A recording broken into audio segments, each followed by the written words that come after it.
Cette histoire ne devrait pas être écoutée par les personnes trop sensibles. Même les policiers expérimentés, habitués depuis des années aux crimes les plus terribles, ont dû chercher une aide psychologique après ce qu'ils ont vu dans cette cave. Un matin d'octobre 2015, la petite ville en périphérie du New Hampshire vivait encore sa vie habituelle. Il se passait rarement quelque chose ici qui méritait l'attention, même du journal local. La monotonie et le silence semblaient tout faire partie de l'essence même de cet endroit. Les habitants locaux étaient habitués à ce que rien de vraiment terrible ne puisse arriver ici. Mais ce jour-là a changé à jamais la perception des citadins de leur petit monde sûr. La maison numéro 17 de la rue Chestnut était une vieille bâtisse sans attrait qui n'attirait plus l'attention de personne depuis longtemps. Elle se trouvait presque au bout de la rue, derrière un jardin négligé et une clôture à moitié détruite, et semblait oubliée de tous depuis longtemps. Les propriétaires changeaient presque chaque année. Certains essayaient de la réparer. D'autres la louaient simplement et partaient plus loin. Mais l'essentiel était le même. La maison était plus souvent vide qu'habitée. Le nouveau propriétaire, John Henderson, décida de s'attaquer sérieusement à la restauration de la maison, rêvant de s'y installer enfin pour longtemps. Dès le début, il comprit qu'il y avait beaucoup de travail à faire. La maison était restée abandonnée pendant près de 2 ans. Le sous-sol était rempli de vieux meubles, d'outils cassés et d'autres détritus inutiles. C'est pourquoi John décida de commencer précisément par là, par la cave, qui lui inspirait un sentiment particulièrement désagréable. Vers le soir, John descendit par le vieil escalier grinçant. Le faible éclairage permettait à peine de distinguer les objets, mais au milieu du chaos, il remarqua un objet étrange dans un coin. C'était un fût en métal, recouvert de profondes couches de rouille, comme s'il avait été délibérément caché derrière d'autres choses. Il tenta de le déplacer, mais il s'avéra lourd et presque impossible à soulever. Plus il regardait le fût, plus il ressentait une anxiété inexplicable. John n'était pas du genre peureux, mais il sentit maintenant qu'il ne voulait pas rester seul avec cette chose. Le lendemain matin, appelant un ami, il décida de comprendre cette étrange trouvaille. À 2, ils sortirent le fût à la lumière avec difficulté et tentèrent de l'ouvrir.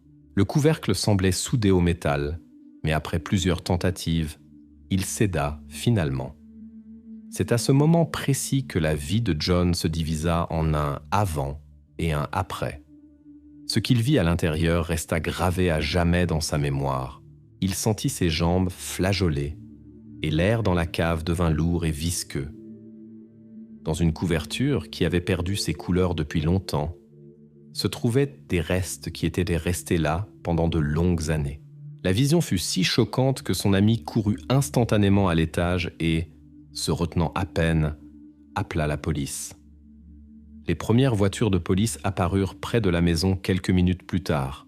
John était assis sur les marches de la maison, pâle et complètement perdu, répondant aux questions des enquêteurs de manière monosyllabique et confuse. Il était sûr que sa vie tranquille dans cette ville n'existerait définitivement plus. Mais le pire était encore à venir. Lorsque les policiers descendirent, ce qu'ils virent choqua même les agents les plus expérimentés. Les gardiens de l'ordre locaux, habitués aux disputes familiales et aux petits vols, restèrent figés, essayant de comprendre à quoi ils allaient être confrontés. Plus tard, alors qu'un des détectives discutait avec ses collègues, il dit « Nous pensions avoir tout vu, mais ce qu'il y avait dans ce fût a fait que beaucoup d'entre nous se sont demandé si nous ne travaillions pas dans la police depuis trop longtemps. Ce n'était pas simplement une autre scène de crime. L'atmosphère même qui entourait la découverte était insupportable. Ça sentait l'humidité, la décomposition et quelque chose d'autre, difficile à expliquer, qui faisait ressentir aux personnes dans la cave une sensation de panique, presque physique. Un des jeunes officiers, après la première inspection, sortit en courant dans la rue et mit longtemps à se remettre. Un autre demanda à être immédiatement relevé de la suite du travail sur la scène de crime. C'est cet état que les journaux locaux décrivirent plus tard par une courte phrase en allemand. Die Polizisten erlitt einen Nervenzusammenbruch bei dem Anblick. Les policiers ont subi une crise de nerfs à cette vue. L'enquête, qui commença ce jour-là, se heurta immédiatement à un grave problème. Personne en ville n'était au courant de la disparition d'une personne à l'époque où cela s'était produit. Les policiers vérifièrent les archives des 2 dernières décennies, interrogèrent les habitants locaux, mais partout, ils ne rencontrèrent que des regards surpris et des réponses négatives. Les gens commencèrent à chuchoter entre eux. La ville se remplit de rumeurs, mais aucune d'elles ne répondait à la question principale. Qui était-ce ? Des détails importants émergèrent un peu plus tard. Les experts indiquèrent une date approximative. Cela ne s'était pas produit hier, ni il y a 1 an, mais au milieu des années 90.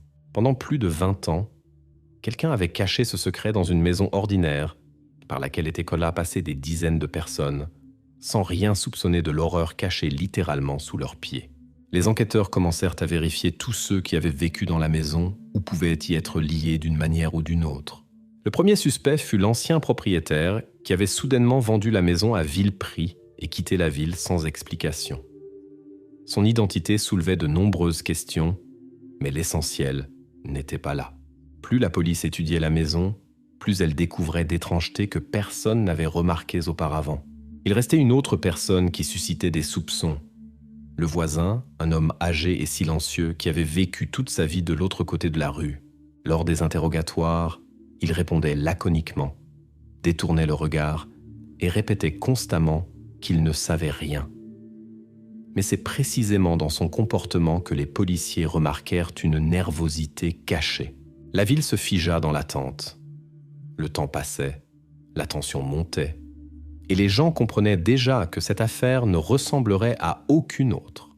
Le mystère était trop profond et trop sombre, et sa résolution changerait à jamais non seulement la petite ville, mais aussi le destin de tous ceux qui y vivaient. Mais l'essentiel était que cette découverte n'était que le début d'une longue et terrifiante histoire qui pousserait beaucoup à se demander « Connaissons-nous vraiment si bien ceux qui vivent à côté de nous ?» Les nouvelles de la découverte dans la maison numéro 17 se répandirent comme une traînée de poudre. Déjà le soir même, la rue Chestnut était pleine de voitures de journalistes et de badauds locaux. Cependant, un cordon fut bientôt établi autour de la maison derrière lequel personne n'était autorisé à passer. Les policiers étaient clairement nerveux. Dans toute l'histoire de cet endroit, il n'y avait jamais eu de crime de ce genre. Pour une petite ville, qui ne voyait même pas souvent de vols importants, la découverte de restes de ce type fut un véritable choc. L'expertise commença immédiatement et les conclusions préliminaires des criminalistes furent annoncées dès le lendemain matin. Il s'avéra que cela s'était produit il y a environ 20 ans, au milieu des années 90. Ce détail laissa définitivement les enquêteurs perplexes. Comment était-il possible que pendant toutes ces années, personne n'ait remarqué la disparition d'une personne de cet âge? Il n'y avait pas eu de déclaration de disparition, pas de photos dans les archives de la police, pas même de rumeurs selon lesquelles quelqu'un avait cessé d'apparaître à l'école ou dans les rues de la ville. Celui qui avait été retrouvé dans la vieille maison semblait n'avoir jamais existé dans ce monde, et cela déconcertait même les policiers expérimentés. À ce stade de l'enquête, les détectives décidèrent d'étudier attentivement l'histoire de la maison elle-même. Elle avait été construite au début des années 1950, avait appartenu à la même famille pendant environ 30 ans, puis avait changé de propriétaire plusieurs fois. Les registres des archives municipales montrèrent qu'entre 1990 et 1996, la maison appartenait à un certain Patrick O'Connor, un homme réservé et silencieux dont les voisins ne se souvenaient presque de rien. Seule une vieille voisine, vivant à 3 maisons de là, remarqua que M. O'Connor était soi-disant étrange et sortait très rarement de chez lui. Cependant, elle ne put fournir plus de détails. Lorsque la police commença à rechercher O'Connor lui-même, il s'avéra qu'il avait déménagé dans un autre état depuis longtemps, vendant la maison à la fin des années 90. Il l'avait vendue rapidement et à un prix assez bas. Ce fait éveilla les soupçons de l'enquête. Les détectives partirent à sa recherche, espérant obtenir des informations. Mais lorsqu'ils trouvèrent l'ancien propriétaire, déjà un homme âgé, il parut absolument sincèrement surpris.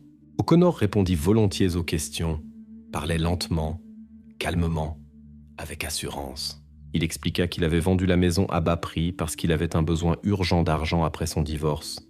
Et de la ville, il ne voulait qu'une chose, la quitter au plus vite. Les détectives vérifièrent à chacune de ses paroles. L'alibi s'avéra irréfutable, confirmé par des documents. Pendant ce temps, les habitants locaux se souvenaient de plus en plus d'une autre personne, un vieil homme nommé Benjamin Sullivan, ce même voisin dont la maison se trouvait en face, de l'autre côté de la rue. Sullivan ne communiquait jamais avec ses voisins, préférant une solitude tranquille. Certains disaient que c'était un homme étrange. D'autres le considéraient simplement comme un vieux retraité inoffensif. Mais la police s'accrocha à sa silhouette non par hasard. Un des témoins affirma que dans les années 90, il avait remarqué à plusieurs reprises comment Sullivan se rendait chez O'Connor lorsque celui-ci n'était pas en ville.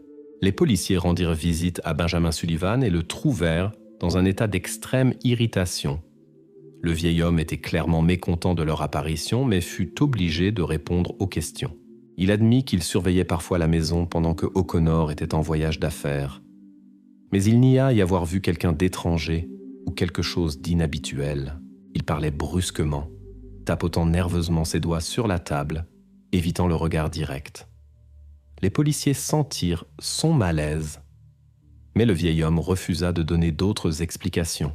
Les détectives revinrent plus tard, exigeant des échantillons pour comparer l'ADN, ce à quoi Sullivan refusa catégoriquement, déclarant qu'il ne voyait aucune raison de se soumettre au test, puisqu'il n'avait commis aucun crime.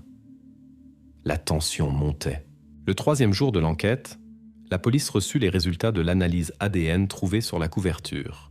La trace s'avéra être masculine et, étonnamment, ne correspondait ni à O'Connor, ni aux échantillons déjà présents dans la base de données de la police. Quiconque avait commis ce crime n'avait jamais été dans le radar des forces de l'ordre auparavant. L'enquête décida d'élargir le cercle de recherche. Ils commencèrent à vérifier tous les parents et connaissances des anciens propriétaires. Des enquêteurs des États voisins commencèrent à arriver en ville, menant des interrogatoires de plusieurs heures. On obligeait les gens à se souvenir de n'importe quel petit détail qui pourrait avoir de l'importance. Et là encore, ils se heurtèrent à un mur infranchissable. Personne ne pouvait donner ni le nom, ni le prénom, ni même le lieu approximatif d'où la victime aurait pu venir. La police commença à étudier l'environnement de la maison dans les années où, probablement, tout s'était passé. Ils consultèrent les archives des appels téléphoniques, vérifièrent les transactions financières d'O'Connor et de ses voisins, mais tout semblait propre et lisse, sans le moindre indice. Pendant ce temps, l'atmosphère dans la ville devenait de plus en plus lourde. Les gens ne cachaient plus leur peur et leur tension, évitèrent la communication, commençaient à s'enfermer chez eux. Il semblait que chaque détail du passé pouvait être la clé pour percer ce mystère terrifiant, qui avait vécu si longtemps parmi eux, sans être remarqué par personne. Finalement, la police obtint l'accès à de vieilles photographies des voisins et à des documents d'archives. Parmi les clichés jaunis, apparut de manière inattendue un homme que personne n'avait remarqué auparavant. Un homme grand, debout à côté d'O'Connor. Personne ne pouvait dire qui c'était. La police décida de le retrouver, mais découvrit bientôt que cet homme était mort dans un accident de voiture à la fin des années 90. La ville, plongée dans la peur et l'anxiété, commençait progressivement à réaliser qu'elle était confrontée à une histoire qui n'appartenait pas à la catégorie des crimes simples. C'était une histoire où même les policiers sentaient le sol se dérober sous leurs pieds. Personne ne comprenait encore à quel point l'abîme qui s'était ouvert sous la maison numéro 17 était profond et sombre. Mais il était déjà évident. Ce n'était vraiment pas pour les âmes sensibles. Mi-novembre 2015, la petite ville nichée au cœur des épaisses forêts du New Hampshire s'enfonçait dans une attente pesante de réponses qui ne venaient pas. Les gens avaient même cessé de partager les rumeurs entre eux, craignant de prononcer à voix haute ce qui les effrayait le plus. Un meurtrier avait vécu à leur côté pendant toutes ces années. Pendant ce temps, les détectives cherchaient le moindre indice dans le passé, épluchant de vieilles photographies, des documents oubliés et les témoignages de personnes ayant quitté cet endroit depuis longtemps. La maison numéro 17 de la rue Chestnut restait le centre de l'attention policière, bien que les policiers eux-mêmes fussent las de l'impasse interminable dans laquelle se trouvait l'affaire. Le commissaire de police du comté avoua lors d'une réunion à huis clos qu'en 20 ans de carrière, il n'avait jamais été confronté à une enquête aussi complexe. Il déclara ouvertement à ses collègues « Nous devons nous préparer à ce que cette affaire reste non résolue. » Mais personne ne voulait admettre la défaite à voix haute. Les enquêteurs décidèrent alors de retourner aux vieilles archives, dans l'espoir d'avoir manqué un petit détail auquel ils n'avaient pas prêté attention auparavant. Et effectivement, à leur grande surprise, ils découvrirent une photographie prise vers le milieu des années 90. Sur la photo se trouvaient 3 hommes. L'ancien propriétaire de la maison, Patrick O'Connor, son frère Thomas O'Connor et un inconnu qui n'était jamais apparu dans le champ de vision de la police jusqu'alors. L'homme était grand, avec une expression maussade, et se tenait légèrement en retrait des autres, comme s'il ne voulait pas être sur la photo. La vérification de cette photographie commença. Patrick O'Connor confirma que près de lui se trouvait son frère cadet Thomas, décédé dans un accident de voiture en 1998. Mais il ne put ou ne voulut pas se souvenir du nom du 3e homme. Les détectives sentirent son embarras, mais Patrick insista sur le fait qu'il connaissait à peine cet homme, rejetant silencieusement toutes les tentatives de l'enquête pour obtenir plus d'informations de sa part. La police se tourna alors vers un détective senior à la retraite qui avait travaillé dans la ville dans les années 90. Le vieux détective regarda longuement la photo, puis se souvint à contre-cœur du nom du 3e homme. C'était Gregory Miller, un homme arrivé dans la ville au début des années 90 depuis l'État du Vermont. Miller travaillait comme ouvrier sur des chantiers, changeait souvent de lieu de résidence et restait rarement au même endroit plus de quelques mois. Après 1997, personne ne l'avait revu en ville. La police se concentra désormais sur la recherche de Gregory Miller. Les enquêteurs supposèrent que c'était peut-être cet homme qui avait laissé son ADN sur la couverture. Des demandes furent envoyées à plusieurs États voisins. Des bases de données furent vérifiées et des dizaines de personnes furent interrogées. Finalement, Miller fut retrouvé dans une petite ville du Massachusetts, où il travaillait comme mécanicien dans un garage automobile. Lorsque les détectives le rencontrèrent, Miller parut déconcerté et sincèrement surpris. Il confirma immédiatement qu'il avait bien vécu dans la ville, rue Chestnut, et qu'il était allé plusieurs fois rendre visite aux frères O'Connor, mais il nia toute implication dans quelque chose de grave. Miller raconta que les frères se disputaient constamment et que leur relation était très tendue. Il se souvint d'avoir surpris un jour Thomas O'Connor en état d'ébriété avancée, menaçant son frère. Mais il se tut rapidement et déclara qu'il ne voulait plus rien dire sans avocat. Les détectives obtinrent un échantillon de son ADN et retournèrent au New Hampshire. Pendant ce temps, les habitants de la ville mentionnaient de plus en plus le nom de Thomas O'Connor. Plus on se souvenait de lui, plus des histoires sombres et désagréables refaisaient surface. Il s'avéra que Thomas était une personne agressive et conflictuelle, abusait souvent de l'alcool et avait été arrêté plusieurs fois pour des délits mineurs dans d'autres États. Mais tous ces détails avaient été cachés aux habitants par sa famille, qui tentait de préserver une apparence de bien-être. Patrick O'Connor fut de nouveau convoqué par la police. Cette fois, l'interrogatoire fut dur et prolongé. Les policiers insistèrent pour qu'il révèle enfin les détails du conflit avec son frère. Patrick resta longtemps silencieux, puis raconta finalement que Thomas était effectivement venu plusieurs fois chez lui dans un état de grande agitation, exigeant de l'argent et l'accusant d'avoir ruiné sa vie. La dernière fois qu'il avait vu son frère, c'était peu avant sa mort, mais il ne savait rien des crimes terribles que Thomas aurait pu commettre. Quelques jours plus tard, les résultats de l'analyse ADN de Gregory Miller arrivèrent. Le résultat fut négatif. Miller était innocent et l'enquête revenait à nouveau au point de départ. Une tension sourde régnait de nouveau dans la petite ville. Les habitants locaux, las de l'incertitude, commencèrent à s'éviter. Même ceux qui ne croyaient auparavant à aucune rumeur fermaient désormais leurs portes à double tour, nerveux au moindre bruit fortuit à l'extérieur. L'atmosphère de peur s'empara même des plus confiants, et des plus calmes. La maison numéro 17 restait désormais scellée. Beaucoup l'évitaient, craignant même de jeter un coup d'œil dans cette direction. Les anciens du village chuchotaient des détails qui semblaient auparavant sans importance. Des bruits étranges la nuit, une lumière vacillante aux fenêtres, des silhouettes de personnes apparaissant et disparaissant près de la maison. Mais la police comprenait déjà clairement que tous ces petits détails ne mèneraient à rien de concret. L'enquête piétinait, se convainquant à chaque nouvelle vérification, à chaque nouveau témoin interrogé, que derrière toutes les preuves se cachait quelque chose de plus grand, d'insaisissable, de bien plus effrayant qu'un simple crime. Il semblait que la maison de la rue Chestnut gardait un secret qu'il serait peut-être impossible de percer un jour.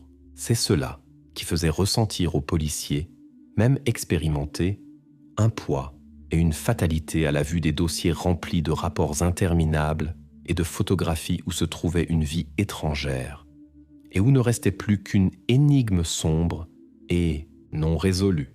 Le temps passait, et la petite ville en périphérie du New Hampshire s'enfonçait toujours plus profondément dans les eaux sombres d'une attente anxieuse. Les habitants, depuis longtemps las de l'enquête interminable, évitèrent de se regarder dans les yeux, comme si chacun d'eux pouvait être impliqué dans les événements d'il y a 20 ans. Cependant, malgré les efforts de la police, l'affaire restait non résolue et semblait buter contre un mur invisible. À ce moment-là, les enquêteurs commencèrent à examiner de plus près l'entourage immédiat de la maison numéro 17. L'une des figures clés redevint le voisin d'en face, Benjamin Sullivan. Sullivan, un homme âgé qui avait vécu toute sa vie dans cette maison, changea soudainement radicalement de comportement. Lorsque la police tenta de nouveau de lui parler, il se montra pour la première fois agressif, refusant l'entrée aux détectives. Un tel comportement surprit la police. Auparavant, il était réservé et froid, mais maintenant il exprimait ouvertement son hostilité. Sullivan déclara qu'il était fatigué des questions et ne dirait rien sans avocat. Lorsqu'on lui demanda un échantillon d'ADN, l'homme refusa catégoriquement, expliquant qu'il n'avait pas à se justifier d'un crime qu'il n'avait pas commis. Les enquêteurs décidèrent de vérifier ce qui préoccupait tant Sullivan et consultèrent les archives de la ville. Il apparut bientôt que la famille Sullivan vivait ici depuis plusieurs générations, et son passé s'avéra loin d'être aussi propre qu'il y paraissait à première vue. Les voisins se souvenaient que le grand-père de l'actuel propriétaire de la maison était un homme extrêmement renfermé et même sombre, et que le père de Benjamin avait été arrêté une fois par la police pour agression sur un voisin, mais s'en était tiré avec une amende et une peine avec sursis. Benjamin lui-même avait grandi silencieux et renfermé, préférant la solitude même dans son enfance, ce qui suscitait parfois l'inquiétude parmi les habitants de la ville. Les détectives décidèrent de vérifier les liens de Sullivan avec la maison numéro 17 et contactèrent l'ancien propriétaire, Patrick O'Connor. Au cours d'un nouvel interrogatoire, Patrick se souvint soudain que le voisin lui avait effectivement proposé à plusieurs reprises de vendre la maison, arguant qu'il voulait soi-disant réunir les terrains. O'Connor avait refusé, car il ressentait une étrange aversion pour Sullivan et ne voulait rien avoir à faire avec lui. C'est précisément après l'un de ces refus que Sullivan se serait fortement fâché, aurait déclaré que Patrick regretterait sa décision et lui aurait littéralement claqué la porte au nez. Ces témoignages devinrent un motif d'arrestation.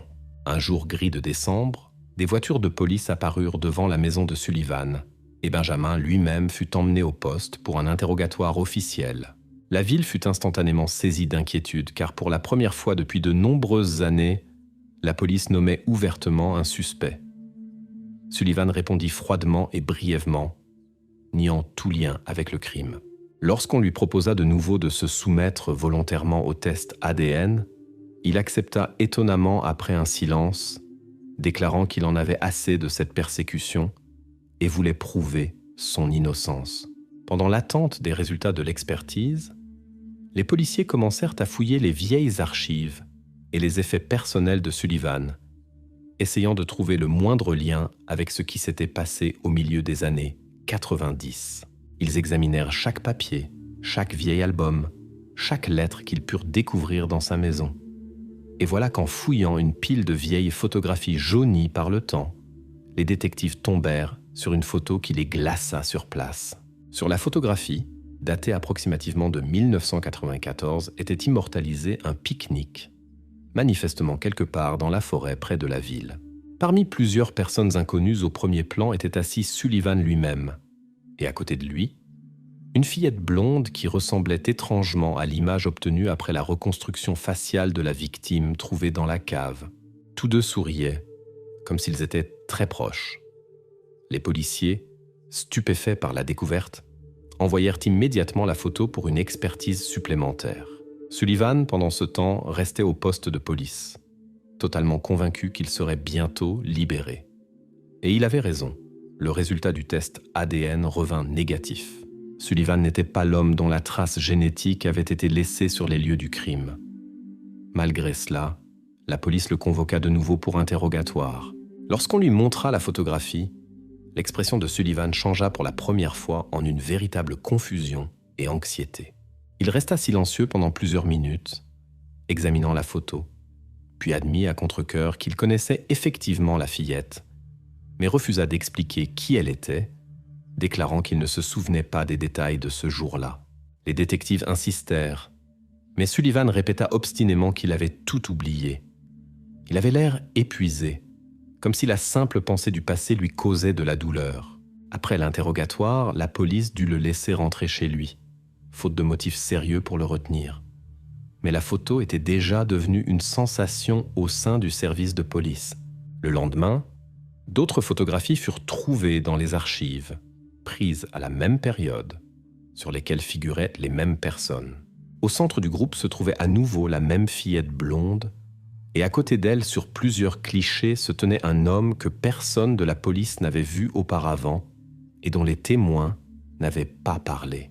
Les enquêteurs commencèrent à vérifier les anciennes listes d'habitants, les archives des écoles, les photographies des journaux locaux, essayant d'établir l'identité de l'inconnu.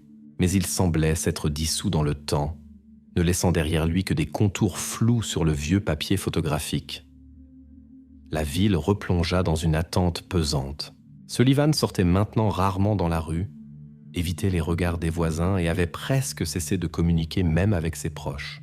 Il devint encore plus renfermé qu'auparavant, et il semblait qu'il était tourmenté non seulement par les soupçons de la police, mais aussi par quelque chose de beaucoup plus profond et douloureux. Les policiers continuaient à examiner silencieusement les vieilles photos, ressentant l'anxiété de voir la résolution de l'affaire s'éloigner de plus en plus. Aucun d'eux ne se doutait alors que la prochaine découverte, faite presque par hasard, changerait leur perception de tout ce qui semblait clair et les obligerait à regarder d'un œil nouveau chaque personne de cette paisible petite ville. Alors que les habitants de la petite ville se repliaient définitivement sur eux-mêmes, l'équipe d'enquête continuait de passer en revue sans succès des dizaines de photographies et de documents d'archives, essayant de saisir le moindre indice. Finalement, dans l'une des vieilles boîtes de documents, une lettre fut découverte, qui s'avéra être la clé d'une nouvelle piste. La lettre était écrite à la main par l'ancien propriétaire de la maison lui-même, Patrick O'Connor, à la fin des années 90. Il y mentionnait son frère, Thomas O'Connor, avec qui il n'avait plus de contact depuis de nombreuses années. Les enquêteurs remarquèrent que Patrick décrivait son frère comme une personne au caractère complexe, colérique et instable, dont l'apparition en ville était toujours liée à des ennuis. La police convoqua immédiatement Patrick pour un nouvel interrogatoire qui se déroula cette fois dans une atmosphère tendue, presque sans pause ni ménagement. Les enquêteurs étaient déterminés. Patrick semblait fatigué et irrité. Mais cette fois, il n'esquiva pas et raconta beaucoup plus qu'auparavant. Selon lui, Thomas était effectivement venu en ville vers le milieu des années 90, précisément à la période où tout s'était passé. Patrick se souvenait que son frère avait l'air épuisé et était constamment au bord de la crise de nerfs. Leur relation était si tendue que Patrick avait demandé à son frère de quitter sa maison dès le 3e jour de son séjour. Après cela, ils ne se sont plus jamais parlé. Les enquêteurs consultèrent à nouveau les archives et trouvèrent des enregistrements confirmant que Thomas O'Connor était effectivement en ville pendant la période indiquée.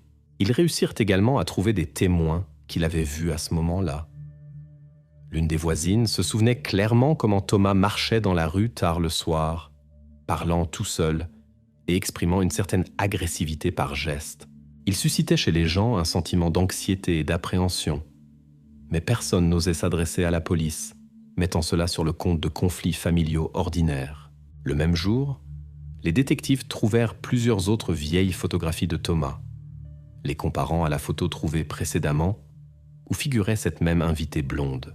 L'homme sur les photos ressemblait si fortement au frère de l'ancien propriétaire de la maison que les enquêteurs n'avaient presque plus de doute. L'enquête décida de retrouver Thomas de toute urgence, estimant qu'il pouvait être directement lié au crime commis.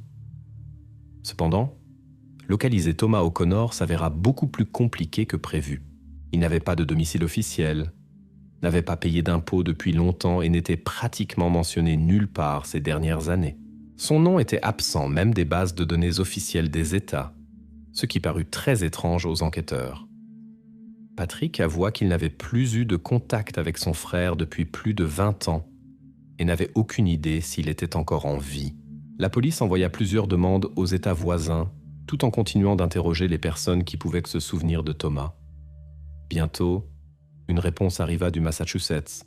Dans la base de données de la police locale, un rapport d'accident de la circulation survenu à l'hiver 1998 fut trouvé. Le nom de Thomas O'Connor figurait dans le rapport. L'homme était mort sur les lieux de l'accident. Et cela fut officiellement confirmé par des documents et les résultats de l'expertise. Cette nouvelle fut un choc pour l'enquête, car Thomas, qui semblait être le suspect idéal, sortait à nouveau du tableau du crime. Patrick n'apprit la mort de son frère que par les policiers et fut bouleversé par ce qu'il entendit. Il semblait désemparé et sincèrement affligé, et il était évident qu'il ne pouvait pas savoir que son frère était mort plus de 20 ans auparavant. La police décida cependant de vérifier minutieusement les circonstances de la mort de Thomas. Au cours de l'enquête, il s'avéra que l'accident était effectivement banal et s'était produit de sa faute. Sur une route verglacée, Thomas avait perdu le contrôle de sa voiture et avait heurté un arbre. Aucune circonstance suspecte ne fut révélée, et Thomas menait à l'époque un mode de vie extrêmement renfermé et solitaire, ne communiquant pratiquement pas avec son entourage. La raison de sa venue dans la petite ville quelques années avant sa mort restait floue, mais aucune trace évidente le reliant au crime ne fut trouvée. Tandis que les enquêteurs replongeaient dans l'incertitude, les habitants de la petite ville continuaient de vivre douloureusement sous la pression d'une peur constante. Personne ne savait plus à qui faire confiance, ni qui cachait simplement quelque chose de terrible. Chaque nouvelle découverte, chaque nouveau nom, suscitait encore et encore l'anxiété, ne laissant aucune minute de répit aux gens habitués à une vie tranquille. Patrick O'Connor, après tous ces événements, préféra quitter définitivement la petite ville. Il vendit tous ses biens et quitta l'endroit auquel était lié un chapitre si sombre de sa vie. La maison d'en face, appartenant au voisin Sullivan, sombra au contraire dans un isolement et une aliénation encore plus grands. Benjamin Sullivan sortait rarement de chez lui, évitant les regards des passants et cherchant manifestement à se cacher des yeux des autres. Et la photographie, qui avait déclenché une nouvelle vague d'enquête, reposait désormais dans les archives de la police, et on ne la regardait presque plus. L'homme qui y figurait, Thomas O'Connor, était resté à jamais dans le passé, emportant avec lui le secret de ses venues et les véritables raisons de ses actes. Personne ne pouvait plus lui demander ce qu'il avait fait dans cette maison, ce qu'il savait de ce qui se passait et ce qui s'était réellement produit en ces jours sombres des années 90. Après que la figure de Thomas O'Connor eut définitivement disparu du tableau de l'enquête, les détectives décidèrent de revenir minutieusement au tout début, espérant découvrir des détails qui avaient été manqués dans les premiers jours de l'enquête. Désormais, une attention particulière était accordée aux personnes qui vivaient à proximité immédiate de la funeste maison de Chestnut Street, à l'époque même où le crime avait été commis. L'une des témoins clés était une femme âgée nommée Emily Harper, qui avait vécu dans la rue toute sa vie. Au début, Emily, invoquant son grand âge et sa mémoire défaillante, ne voulait pas parler à la police, mais après de longues persuasions, elle accepta de raconter le peu qu'elle savait. La femme parlait lentement, s'arrêtant longuement, comme si elle passait soigneusement en revue les événements du passé dans sa mémoire. Emily se souvint comment, Un jour, au milieu des années 90, elle avait été témoin d'un événement étrange. Tard le soir, vers minuit environ, elle avait vu par la fenêtre de sa maison une voiture garée près de la maison numéro 17. Dans la voiture était assise une personne dont le visage était caché par l'obscurité. La voiture n'éteignait pas ses phares, comme si le conducteur attendait quelqu'un. Quelques minutes plus tard, un homme inconnu s'approcha rapidement de la voiture, monta sur le siège passager et la voiture partit. La femme n'avait jamais vu cette voiture auparavant et ne savait pas qui étaient ces personnes. Les policiers écoutèrent attentivement Emily et tentèrent d'obtenir des détails supplémentaires. La couleur de la voiture, la plaque d'immatriculation ou la marque, mais la mémoire faisait déjà défaut à la témoin. Tout ce dont elle se souvenait, c'était le comportement inhabituel des inconnus et le sentiment d'anxiété qui l'avait envahi ce soir-là. Pendant ce temps, les experts techniques de la police décidèrent de revenir à l'examen détaillé du fût lui-même et de la pièce où il avait été découvert. L'attention des criminalistes fut attirée par des traces à peine visibles sur le sol de la cave, ressemblant à des éraflures dues au déplacement d'un objet lourd. Après une expertise supplémentaire, les spécialistes conclurent « Le fût contenant la découverte aurait pu être déplacé dans la cave quelque temps après la commission du crime. » Cette version provoqua un véritable bouleversement dans l'esprit des détectives, ouvrant de nouvelles pistes d'événements. Désormais, l'hypothèse que le crime ait pu se produire dans un tout autre lieu et que les restes aient été placés dans la cave plus tard apparut. De nouveaux interrogatoires intensifs des habitants commencèrent, cette fois axés sur la période postérieure aux années 2000. Les enquêteurs vérifièrent tous ceux qui avaient résidé dans la maison après Patrick O'Connor. Parmi les locataires se trouvait une personne dont le comportement attira immédiatement l'attention de la police. Il s'agissait de Robert Harris, qui avait loué la maison entre 2004 et 2006. Il avait rapidement quitté la ville, prétextant un changement de travail, et n'était jamais revenu. Lorsque la police retrouva Robert Harris dans un état voisin, il accepta d'abord volontiers de parler.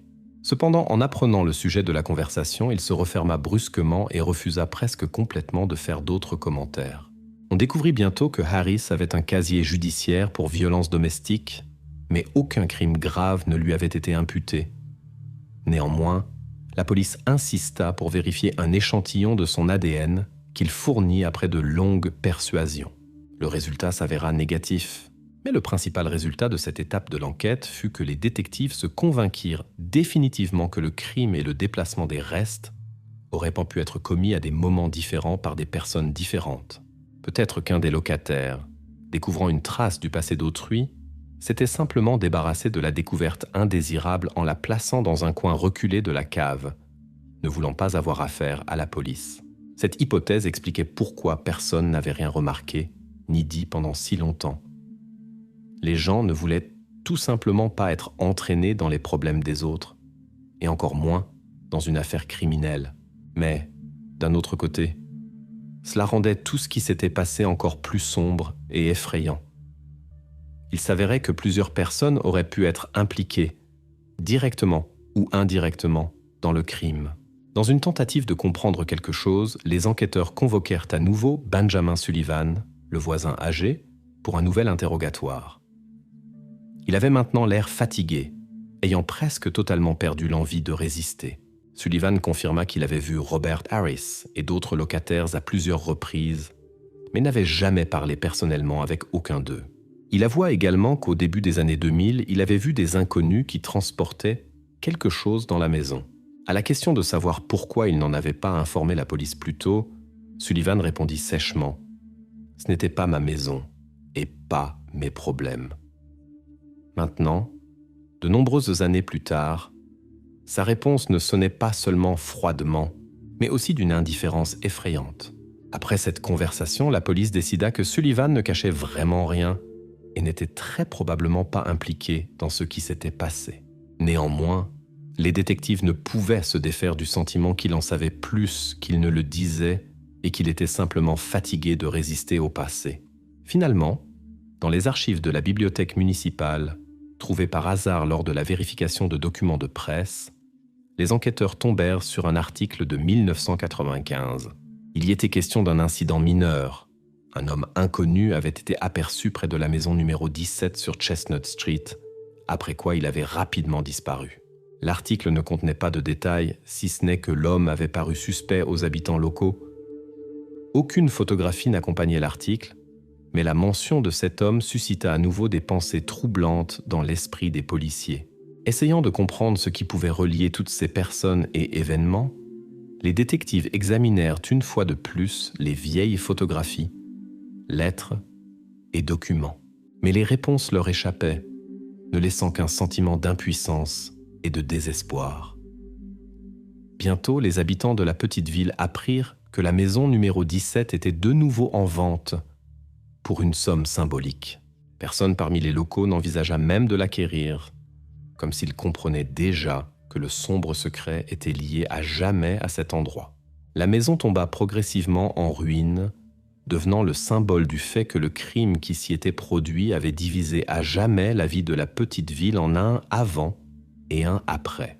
Pendant ce temps, l'enquête se concentrait de plus en plus sur la famille de l'ancien propriétaire de la maison, Patrick O'Connor. Après de longues et pénibles négociations avec des parents éloignés de la famille, un détail important fut découvert, qui était resté caché jusqu'alors. Thomas, le frère décédé de Patrick, avait effectivement une fille que personne dans la famille n'avait vue depuis plus de 25 ans. Son nom était Jennifer. L'histoire de Jennifer s'avéra si complexe et sombre que même les parents eux-mêmes en parlaient à contre-cœur. La mère de Jennifer, dont Thomas s'était divorcé depuis longtemps, ne communiquait pratiquement pas avec la famille O'Connor après la rupture. Les parents avouèrent qu'après le divorce, Thomas s'était disputé à plusieurs reprises avec son ex-femme au sujet de leur fille, insistant pour qu'elle vive avec lui. Après l'un de ces conflits, survenu vers le début de 1995, Jennifer avait été emmenée par Thomas, et après cela, aucun des parents ne l'avait revue ni entendu parler d'elle. Ayant obtenu cette information, la police convoqua immédiatement Patrick O'Connor pour un nouvel entretien. Cette fois, Patrick semblait abattu et nerveux, ne s'attendant manifestement pas à ce que de vieux secrets de famille refassent surface. Il resta longtemps silencieux avant de parler. Selon lui, Thomas avait effectivement mentionné sa fille lors de leur dernière rencontre, mais en parlait comme s'il avait des difficultés constantes avec elle. Cependant, Patrick affirma catégoriquement qu'il n'avait jamais vu Jennifer personnellement et ne savait rien de son sort ultérieur. Il ne soupçonnait même pas que son frère ait pu l'amener en ville à cette époque. Pendant ce temps, la police vérifiait méticuleusement toute information concernant Jennifer. Les enquêteurs contactèrent sa mère, vivant dans un autre État, qui confirma que Thomas avait effectivement emmené leur fille après un conflit. La femme raconta que dans les derniers jours avant que son père ne l'emmène, Jennifer avait l'air très effrayée et ne voulait pas partir avec lui. Après sa disparition, elle avait tenté de la retrouver par l'intermédiaire de la police, mais Thomas changeait constamment de lieu de résidence et la police des différents États lui refusait son aide, considérant cela comme un conflit familial interne. L'expertise ADN confirma entre-temps les pires craintes des enquêteurs. Les restes trouvés dans la maison numéro 17 appartenaient bien à Jennifer. La police se trouvait maintenant face à une terrible réalité. La parente de Patrick, la fille de Thomas, que l'on croyait simplement disparue depuis de nombreuses années, avait été là tout ce temps et personne ne s'en était douté. Lorsque cette information fut communiquée à Patrick, il parut absolument anéanti. L'homme ne comprenait manifestement pas comment une telle chose avait pu se produire littéralement sous ses pieds. Il insista sur le fait que Thomas n'avait jamais mentionné avoir amené Jennifer dans la maison de Chestnut Street. Cependant, la police doutait de ses paroles. Il était clair que Patrick tentait de se distancier au maximum du terrible crime qui s'était produit dans sa propre maison.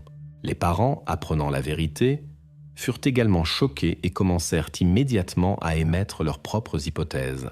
Beaucoup d'entre eux considéraient Thomas capable d'un tel crime, compte tenu notamment de son caractère difficile et de sa tendance à l'agressivité. Selon eux, la cause de la tragédie aurait pu être qu'il n'avait pas réussi à élever sa fille et avait décidé de résoudre ainsi les problèmes rencontrés. Cette version fut activement discutée parmi les parents, convaincu que c'était bien Thomas le coupable de la tragédie. Cependant, malgré ce tableau si clair, les criminalistes s'attendaient à un nouveau rebondissement, qui fit douter les enquêteurs de la véracité de cette théorie. Les résultats d'une nouvelle analyse de l'ADN trouvée sur la couverture montrèrent que le matériel génétique n'appartenait pas du tout à Thomas O'Connor. De plus, cette trace génétique indiquait clairement un parent de la famille, et qui plus est, une personne qui était en vie et avait vécu tout ce temps à proximité du lieu du crime. Cette nouvelle secoua non seulement la police, mais aussi les membres de la famille eux-mêmes. Les soupçons se déplacèrent désormais sur quelqu'un qui n'avait même pas attiré l'attention de la police auparavant. Les enquêteurs comprirent que le criminel s'était trouvé tout ce temps à proximité, certain de son impunité absolue. Et maintenant, la tâche n'était plus qu'une: déterminer précisément qui, parmi les membres de la famille, avait pu cacher un secret aussi terrible pendant tant d'années. La vérification suivante concerna tous les parents résidant dans la ville et ses environs. Parmi eux se trouvait le cousin germain de Thomas et Patrick, William O'Connor, un homme que l'on avait toujours considéré comme un membre exemplaire de la société. Il travaillait comme comptable, vivait tranquillement et modestement, participait régulièrement à la vie publique de la ville et n'avait jamais éveillé les soupçons. C'est pourquoi, lorsque la police le convoqua pour interrogatoire et exigea un échantillon d'ADN, il fut stupéfait et même offensé par une telle approche. William fournit l'échantillon d'ADN sans résistance, affirmant avec assurance qu'il n'avait rien à cacher et que la police perdait simplement son temps. Pendant que les criminalistes attendirent les résultats, les enquêteurs commencèrent à vérifier attentivement le passé de William. Il s'avéra que, malgré sa réputation impeccable, il avait eu de petits problèmes avec la loi dans sa jeunesse, notamment pour harcèlement envers des femmes, mais il avait alors réussi à éviter une peine sévère. Les parents racontèrent que William avait toujours été trop renfermé et essayait de se tenir à l'écart des événements familiaux, préférant sa solitude. Ces détails alertèrent l'enquête. Et voilà, quelques jours plus tard, les résultats de l'analyse ADN arrivèrent. Le résultat fut sans équivoque, la trace appartenait bien à William O'Connor. Lorsque les enquêteurs lui annoncèrent cette nouvelle, William perdit pour la première fois son calme et commença à être visiblement nerveux. Il resta silencieux quelques minutes, puis déclara qu'il avait besoin d'un avocat. La police comprit enfin qu'elle était sur le point de résoudre l'un des crimes les plus terribles de l'histoire de la petite ville. Et il ne restait plus qu'à obliger William à raconter la vérité sur comment et pourquoi il avait commis ce qui avait choqué toute la ville après tant d'années. Après avoir obtenu les résultats ADN irréfutables, William O'Connor se trouvait en cellule de détention provisoire, en attente de son interrogatoire. Tous ceux qui le connaissaient personnellement ne pouvaient croire que cet homme calme et discret soit impliqué dans un crime aussi cruel. Néanmoins, les faits parlaient d'eux-mêmes. Sa trace génétique ne laissait aucun doute à la police quant à son implication dans les événements qui avaient secoué toute la ville. L'interrogatoire dura plusieurs heures. Initialement, William refusa catégoriquement d'admettre sa culpabilité et même de parler de ce sujet.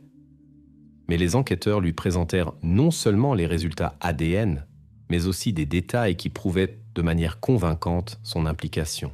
Finalement, après une longue pression et des appels répétés à dire la vérité, il céda enfin.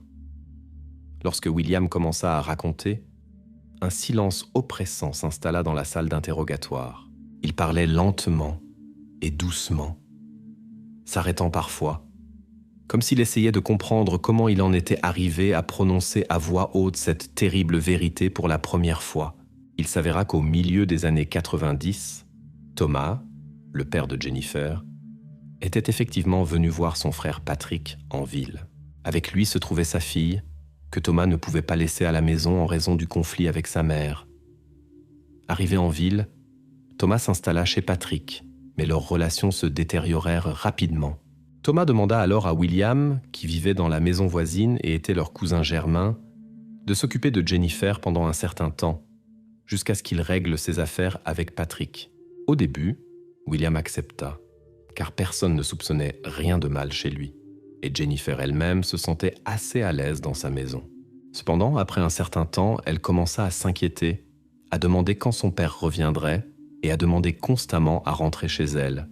Cela commença à irriter William, qui n'était pas habitué à la présence d'autres personnes dans sa maison et perdait rapidement patience. Un soir, un conflit éclata entre eux. Jennifer tenta de quitter la maison, mais William, craignant qu'elle ne raconte aux parents son comportement brutal, l'arrêta en utilisant la force. La situation dégénéra rapidement et William, perdant son sang-froid, commit l'acte terrible qui fut découvert de nombreuses années plus tard dans la maison de Patrick. Après l'incident, il paniqua et tenta de se débarrasser des traces.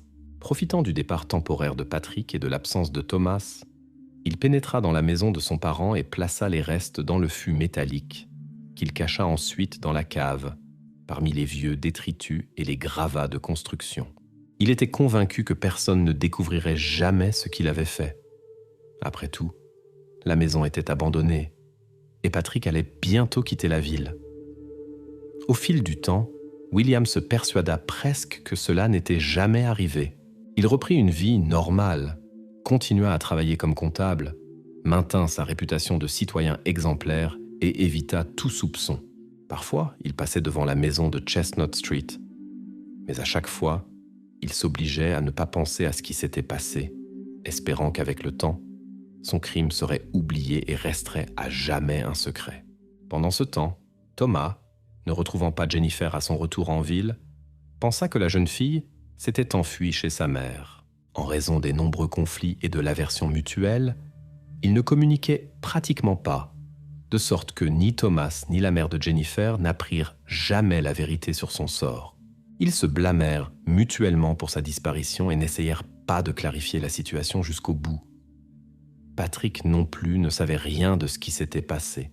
Il vendit simplement la maison et partit, fatigué des problèmes sans fin avec son frère. Ainsi, cette tragédie resta complètement cachée à tous ses participants. Et seul William, restant l'unique gardien du terrible secret, vécut toute sa vie avec le lourd fardeau de sa culpabilité. Après les aveux de William, la petite ville sombra dans le choc. Personne ne pouvait croire qu'un homme calme et discret ait caché un crime aussi cruel pendant tant d'années. La famille O'Connor fut complètement détruite par cette nouvelle, et de nombreux parents cessèrent à jamais de se parler, se sentant coupables de n'avoir rien remarqué d'anormal. William fut arrêté et placé en détention, en attendant son procès. Ses avocats insistèrent sur une expertise psychiatrique, affirmant qu'il avait agi sous le coup de l'affect, sans être pleinement conscient de ses actes. Mais la majorité des habitants de la petite ville ne voulurent pas croire à cette version. Ils exigèrent la peine la plus sévère, estimant que la justice devait triompher pleinement, malgré les années écoulées. Bientôt, William O'Connor fut déclaré pleinement responsable de ses actes. Le procès se déroula rapidement et le verdict fut sévère. Pour beaucoup, ce fut un soulagement. La ville pouvait enfin clore l'affaire qui avait tourmenté chacun de ses habitants pendant plus de 20 ans. La maison de Chestnut Street resta abandonnée et indésirable. Les habitants locaux l'évitaient, croyant que le mal qui s'y était installé un jour ne quitterait jamais cet endroit. Progressivement, le bâtiment se dégrada, sombrant dans l'abandon et l'oubli. Mais l'essentiel, que tous les habitants de la petite ville savaient désormais, la vérité finit toujours par éclater au grand jour. Même la plus terrible, même celle que l'on tente de cacher derrière les murs d'une vieille cave, parmi des fûts rouillés et des objets oubliés.